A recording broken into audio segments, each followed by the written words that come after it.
are some topics that we've beaten to death on this channel. And the thing about being a channel that talks almost exclusively about Naruto and Boruto, that kind of thing is gonna happen. Because while Naruto and Boruto do belong to an incredibly diverse and expansive universe, filled with information and topics that the majority of the average Naruto and Boruto enjoyers have never even read, or watched for that matter, the information in the Naruto universe is not infinite. And therefore, we circled back to a couple of topics a couple of times. And genuinely, my ability to do this is probably why I'm as successful in this industry as I am, because I can make 5 videos about the same topic just by approaching that topic differently every single time. And so long as you bring something new to the conversation and don't just recite one of your old videos, that's fine. I mean, if you watch it, then it's fine, because you're the most important part of this equation. But why am I giving this long lead up to today's video? Well, because I've been meaning to make this video for a while, and we've made a couple of videos about this topic, but never about this side of the topic. And really, when it comes down to it, I am not the only Naruto talking head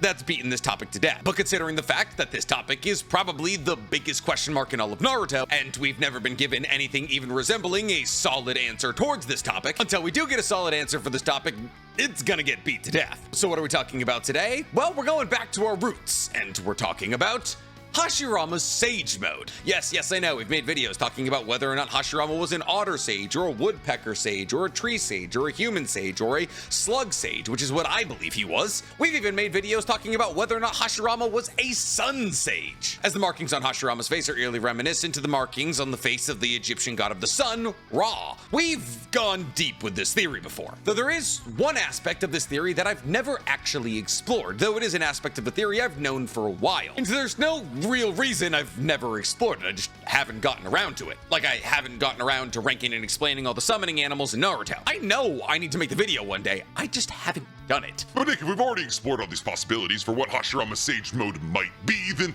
what do we gotta talk about today? Well, today we're gonna talk about one of the more popular theories as to where Hashirama gets his Sage Mode from. And the answer from that isn't from a giant woodpecker, or beaver, or the earth, or the trees that Hashirama bends, but his clan lineage. And we're not talking about the Senju. No, because today we're talking, was Hashirama the originator of Jugo's clan? Yes, that's right, ladies and gentlemen. Today we're exploring the idea that Hashirama wasn't even truly a sage. Well, wasn't a sage in the traditional capacity. Hashirama was simply born with the ability of the Jugo clan that allowed him to constantly be pulling in nature energy. And while being able to pull in and use nature energy in any capacity whatsoever does make you a sage, it doesn't necessarily make you a sage in the capacity that we're used to. And there's more evidence to back up this theory than even I realized before looking into it. So kick back and relax, because today we're hopping into the time machine to do a NC Hammer 23 1.0 video, because today we're talking, was Hashirama from Jugo's clan? But before we get to talking about anything, guys, please, for me, like this video, subscribe to the page, and hit that noti bell. And if you love the idea of me digging up some of your favorite old theories from some of your other favorite shows, guys, go ahead and follow my other channel, The Weeb Commander, where instead of talking about Naruto and Boruto, I talk all other anime. Or if you just want to hear me talk about anime in general, go ahead and follow my anime podcast, Otaku's Anonymous, where me and Danny Mata break down everything that happened in anime this week. It's available on YouTube, Spotify, and Apple Podcasts. Or if you just want to look like somebody who does talk about anime all day, guys, go ahead and head into my merch store, otakusanonymous.net, where you get some of the greatest anime t-shirts, sweatshirts, and sticker packs known to man. But before we get into all that, today we're going to talk about our favorite recurring sponsor to the page, Raycon. See, you probably know Raycon from YouTubers like me raving on about how incredible their products are. And here's the thing, the only reason that you keep hearing about Raycon is because it's true. And see, Raycon made a name for themselves in premium audio a couple of years ago with products like their incredibly iconic everyday earbuds. And the pull of the everyday earbuds is that they were half the price of their competitors and of equal quality. But what you may not know is Raycon has begun to expand, as Raycon now, on top of their premium audio wear, offers Raycon Home and Raycon Power Tech products, like their Magic 180 charging cable or their faucet filter. And just like with their everyday earbuds, all of these products are premium at an affordable price, with tens of thousands of 5-star reviews. And if you don't love these products, which is crazy because so many people do, offer easy and free returns. And on top of that, they offer free shipping and buy now or buy later options. With Raycon having all these great options, they are the perfect last-minute gift for somebody important in your life for the holiday season. And right now, Raycon is offering some limited time bundles to get you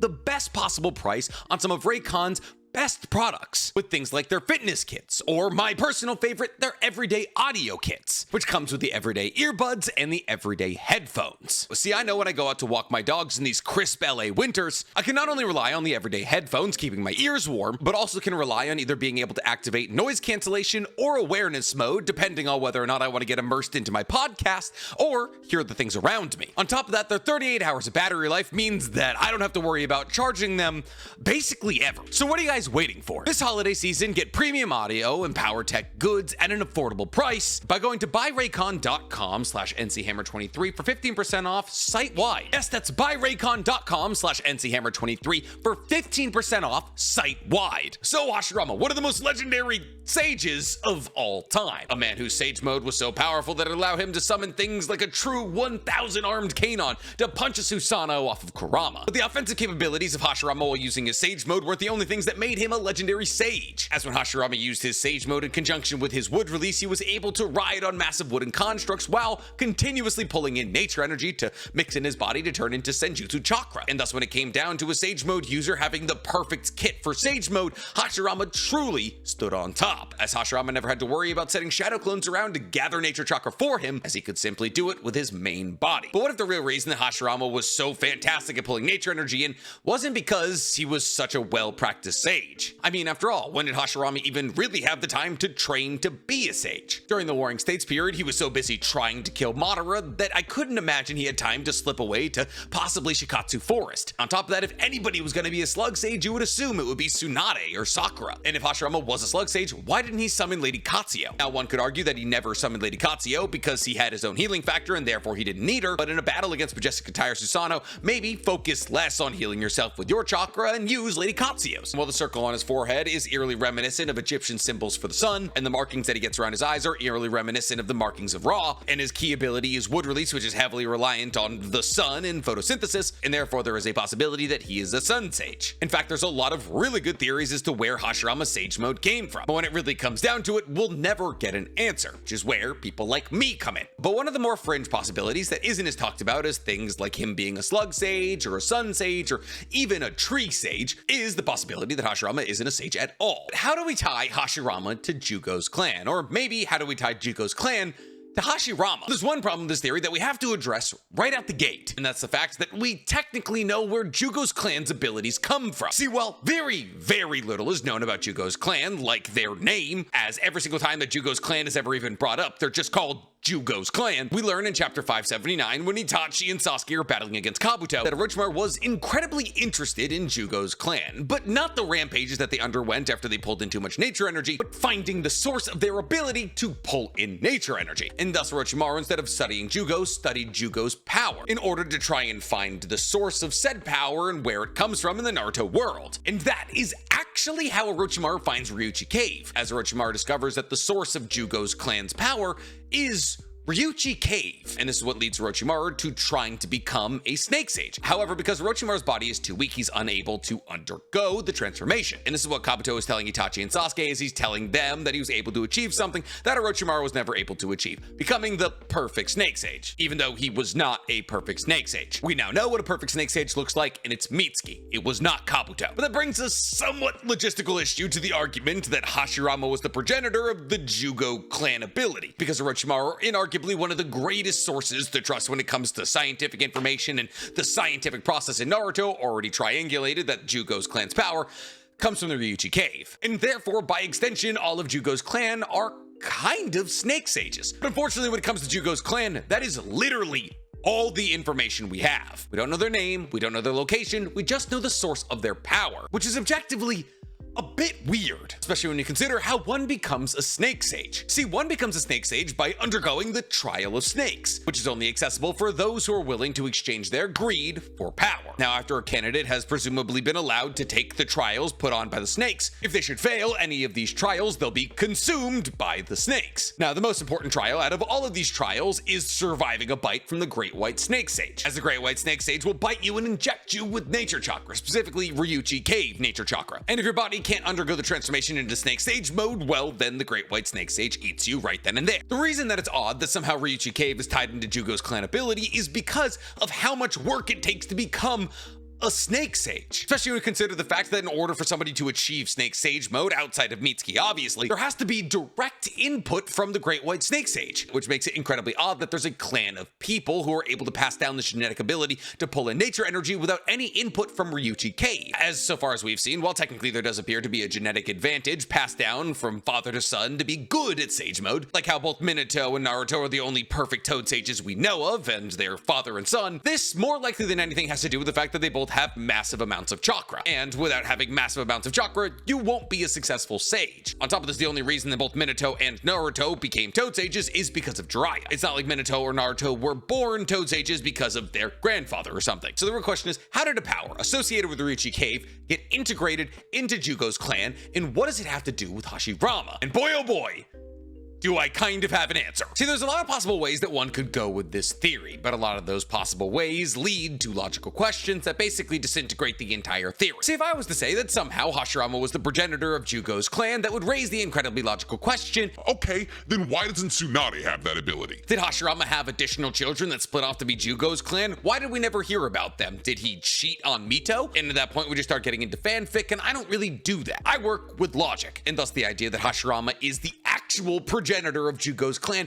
may not necessarily be accurate, as genetically with the lineage that we know that he does have, that just doesn't make sense. And therefore, in order to break this down in a way that's logical and makes sense, we have to look at Ryuuchi Cave as a whole, and more specifically, the abilities that those who train in Ryuuchi Cave end up with. More specifically, we have to look at the fact that those who train in Sage mode at Ryuuchi Cave gain the ability to breathe life into inanimate objects. See, we learned this in Kabuto's battle against Itachi and Sasuke, as he was able to generate rock golems out of the cave ground that he was battling Itachi and Sasuke in. And while this is a cool ability, it raises a couple of questions. One, why are those who train at Ryuuchi Cave able to do this and not those who train in Mount Mubuka? Are Snake Sage mode and Toad Sage mode so fundamentally different that Toad Sage mode wouldn't have this relatively straightforward ability? And yes, it is a relatively straightforward ability because one assumes if you're able to pull nature energy out of the earth, you should be able to funnel nature energy back into it. And thus, what is fundamentally different about Ryuuchi Cave's training than Mount Mubuko's? Now, the answer to that question might actually lie with Hashirama, because if you think about it, the ability to breathe life into inanimate objects is the exact opposite ability that Jugo's clan has. See, while Jugo's clan has the ability to passively pull nature energy from everything around them constantly, the Ryuuchi Cave ability has you funneling nature energy into inanimate objects to give them life. And thus, it's at least tangentially assumed that these inanimate objects that are having nature energy funneled into them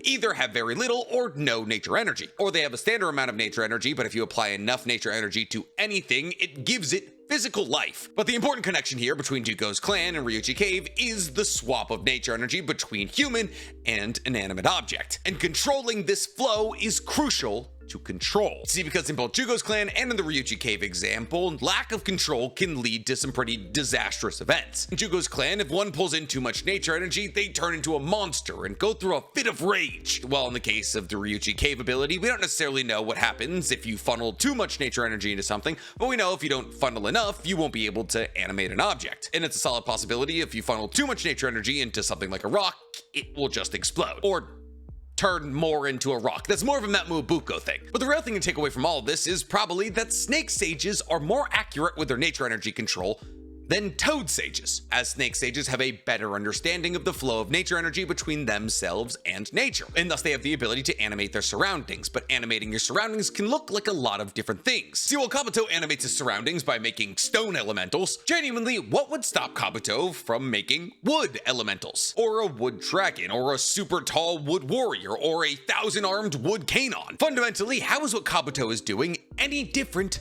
from wood release? Well, the answer is instead of wood, we're using stone. Not that complicated, and also not that different. And thus the idea of Hashirama's abilities tying back to the Ryuuchi Cave gives us an idea about how he might have mastered wood release. See, we technically don't know for sure whether or not Hashirama actually controls his wooden constructs. We've seen Hashirama fire wood dragons or create wood golems or rain down punches on majestic attire Susanoo with his 1,000-armed Kanon, but the entire time Hashirama is usually just doing the seal of confirmation. So we don't know whether or not Hashirama is actively controlling these wooden constructs or just fighting alongside them. But in the circumstance where Hashirama is fighting alongside these wooden constructs that he creates and breathes life into, that would explain why he's such an incredible sage. Because the reason that I stated earlier why Hashirama was such an incredible sage is because he was able to control his wooden constructs with his brain, and therefore his wooden constructs required no physical movement from him, so he could use that energy to pull in nature energy. If Hashirama doesn't even have to control those wooden constructs with his brain, that would give him even more energy to pull in nature energy. And here's the thing, there's a precedent for all of this. Obviously, we saw Kabuto animate earth golems in the battle against Itachi and Sasuke. But Kabuto isn't the only person ever to breathe life into something to have it fight alongside him, as Tsuneri, through the power of his Tenseigan, was also able to manifest a giant earth golem that battled against a separate manifestation of Kurama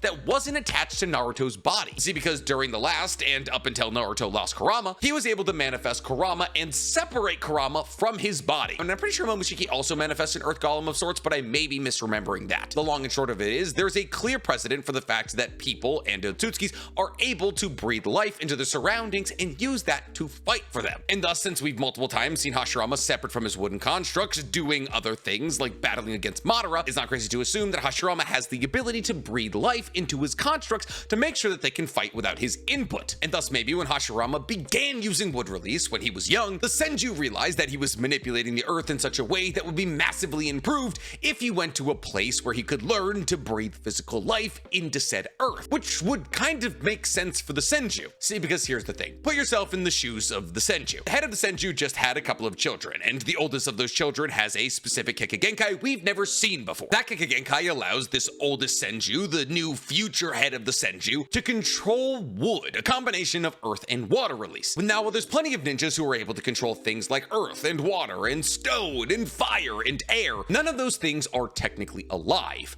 Wood is, and therefore everybody within the Senju is kind of scratching their head as to how this child is able to control real life living substances. Since the Senju are known for being good at everything, that's what Senju stands for, 1000 tasks, there are people within the Senju who are aware of the Ryuuchi cave's presence. And thus, after seeing Hashirama in his early years use wood release at a somewhat impressive level, they tell Hashirama, in order to increase your affinity with wood release, you should go to the one other place on Earth where people and things like snakes are able to breathe life into inanimate objects. And that one place is Ryuuchi Cave, and therefore Hashirama makes a pilgrimage to Ryuuchi Cave, the only place on Earth where Hashirama would be able to hone the ability of breathing life into inanimate objects. However, in this place, Hashirama not only learns how to breathe life into inanimate objects, and thus massively increasing his affinity with wood release, which is why you could say Hashirama's wood release is at such a higher level than people like Yamato's or Moegi's, because Yamato, who was merged with Hashirama's cell, should be a pretty incredible wood style user. And while he technically is a wood style user, he's nowhere on Hashirama's level. And the same goes for Moegi. Even though she has yin-yang release and can combine earth and water release to make wood release, that wood release is a far cry from anything that Hashirama would use even on his worst day. In fact, the only person who's ever been able to match Hashirama's wood release was Madara. And the reason that Madara was able to match Hashirama's wood release is because he figured out Hashirama's Sage Mode. And therefore, by tapping into Hashirama's Sage Mode, he was able to use wood release at Hashirama's level. And considering the fact that Hashirama's Sage Mode would tie into this trip at Ryuuchi Cave, Madara mastering said Sage Mode would give him Hashirama's wood release proficiency. But learning how to breathe life into an inanimate object isn't all that Hashirama achieves on this trip to Ryuuchi Cave, as he also learns on this trip to Ryuuchi Cave how to pull nature chakra in passively. See, think about it. We only know of two people that are able to use this technique definitively. The first is Jugo, whose clan's abilities are said to have hailed from Ryuuchi Cave. The second is Kabuto, who was able to steal this ability from Jugo. But there's a possibility that Kabuto was able to steal this ability because he trained at Ryuuchi Cave, as the details surrounding that are somewhat hazy. But we know for sure the only two people with the ability to passively pull in nature chakra have ties to Ryuuchi Cave, and thus having the ability to passively pull in nature chakra could simply come from training at Ryuuchi Cave at one point or another, or being tied through lineage to somebody who did. See, because here's the thing. We only know of two people who have ever canonically tried to train at Ryuuchi Cave, and those two people are Orochimaru, who was unsuccessful, and Kabuto, who has no children. And thus technically, we don't know whether or not somebody who was successful training at Ryuuchi Cave would be able to pass down this ability to their children. But we kind of have to assume that they would be able to. Otherwise, Jugo's clan's existence really doesn't make all that much sense. But Nick, you already said that there was no possibility that Hashirama was the progenitor of Jugo's clan. You're right, and I stick by that. Because if Hashirama was able to make children who would have this passive nature chakra pulling in ability, why wouldn't Tsunade have it? And thus the real answer to all of this is that Hashirama technically isn't related to Jugo's clan. but people close to Hashirama were. See, my current theory is that Hashirama goes to Ryuuchi Cave, where he creates a form of sage mode that's not necessarily Snake Sage, though it is heavily inspired by the abilities revolving around Ryuuchi Cave. And by tapping into the power of Ryuuchi Cave and its ability to breathe life into inanimate objects, and the ability to passively pull in nature chakra, Hashirama makes his own form of sage mode, the sage mode that he has. But Hashirama doesn't go to Ryuuchi Cave alone. I mean, why would the Senju send their next head of the clan to this cave filled with snakes alone? And considering the fact that the Senju have incredible chakra pools and are able to do pretty much everything, it stands to reason that Hashirama wouldn't be the only person that the Senju clan deemed to be strong enough to go to Ryuuchi Cave to train. And thus Hashirama didn't go alone. He went with other Senju. However, unfortunately for these other Senju, they weren't as well suited for Ryuuchi Cave's training as Hashirama. And thus, while Hashirama's chakra pool was high enough that he was able to passively pull in nature energy all of the time and not turn into a rageful monster, the other Senju that went along with Hashirama did not have this luxury. And therefore, these other Senju who learned the abilities of Ryuuchi Cave and how to pull in nature chakra passively were able to function on a day-to-day basis, however, would sometimes pull in too much nature chakra and turn into rageful monsters. And therefore, all of these Senjus that did learn how to naturally pull in nature chakra at all times had to be banished from the Senju clan because their rageful fits made them dangerous to the greater clan as a whole. And this could explain why Jugo's clan doesn't have a name or a location, as their Senju name could have been stripped from them as they were banished from the clan. And as they were once Senjus, one of the most powerful clans in the entirety of the ninja world, and they had since been banished from said clan, they couldn't settle anywhere that the Senjus were, which is why they don't have a location. And really, when you think about it, Hashirama being the only person to be able to master the Jugo clan passive ability makes a lot of sense, because if anybody on Earth when Hashirama was alive would be able to constantly pull in nature energy and to have enough chakra to make that nature energy into Senjutsu chakra, that person would be Hashirama, because in order to not pull in too much nature energy, you yourself have to have enough chakra to mix it with. This is why only people with massive amounts of chakra to begin with can become sages, and this is why people like Jiraiya are incomplete sages, while people like Minato and Naruto are perfect sages. Not to mention Jugo, because of his clan-specific Kekkei Genkai, has shown the ability to heal without any hand signs, and therefore it's a possibility that a large amount of Hashirama's healing factor comes from the fact that he's mastered this passive Kekkei Genkai, and the constant influx of nature energy being turned into Senjutsu chakra heals all of Hashirama's wounds. And considering the fact that this intake of nature chakra is passive, that would explain why he doesn't have to weave any hand signs, which is a key detail that Madara tells us when telling Tsunade about how incredible her grandfather was. And Jugo's clan being long forgotten Senjus kind of makes sense because the Senju have a long history of being long forgotten, as the Senjus once comprised half of Konoha and now are just Tsunade. And honestly, the more I think about this theory, the more it makes sense to me. But what do you guys think? Do you believe that Hashirama could have ties to Jugo's clan? Tell me in the comments below, and why he goes down there, please, for me. Like this video, subscribe to the page, and hit that noti bell. That's much harder to do with a dog in your lap.